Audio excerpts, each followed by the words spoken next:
Happy holidays. We got a few days off. The good news is we got everybody back into town on time, which is always a challenge over Christmas. We practiced the night of the 25th, and just to get them back in town and get them moving. Had 2 pretty good days of practice getting ready for a very good Utah State team, 11-1, playing really good basketball, and it'll be a great conference home opener for us, and we're looking forward to the challenge. Brian, you mentioned getting them back in town and re-engaged. I've heard many coaches say, hey, our players often check out at this time of year. Do you think this particular group, you'll have trouble getting them back engaged, or are they checked in? I told them before the Cal game, it's one of the hardest games to play, the game before Christmas break.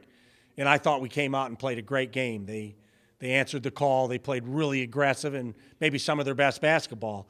And the game after Christmas is always a challenge.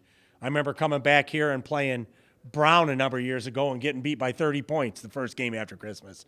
So everything's a challenge, and that's one of the reasons we brought them back on the 25th is to kind of get their legs underneath them.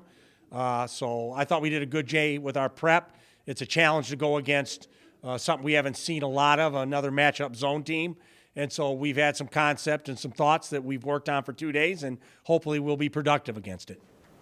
Coach, 10 games in, is this what you thought from the beginning of the year, this is about where you'd be? Or I think what we've done is build a really good non-conference resume. That's all you do in the non-conference. You get better as a team and you build a resume. And I think we've done both. I think the schedule we've played is extremely difficult. The wins we have were very challenging, and the losses we had were not bad losses. They were against very good teams. And so now we're moving to the second part of the season, the conference season. And that's just the grind. It's every week, usually 2 games a week.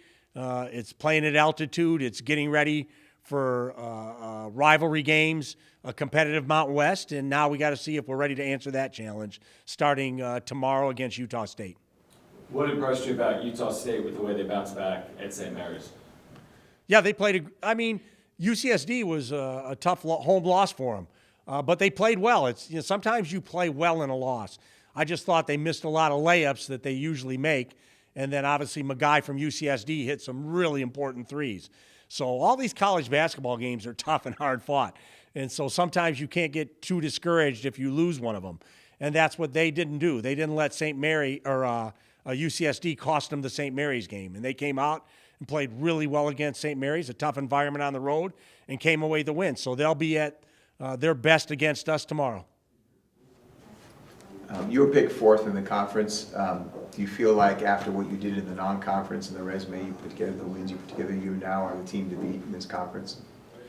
I don't know about that. I just think we put a good resume together. And last year we finished 5th in the conference and got the highest seed of any Mountain West team based on what we did in the non-conference. And so we've done that again. So we're just trying to build a resume that will allow us to go to the NCAA tournament again. That's the ultimate goal. And so we want to win a conference title. We want to win a postseason title, but we want to make the NCAA tournament. That's always the #1 goal of any program.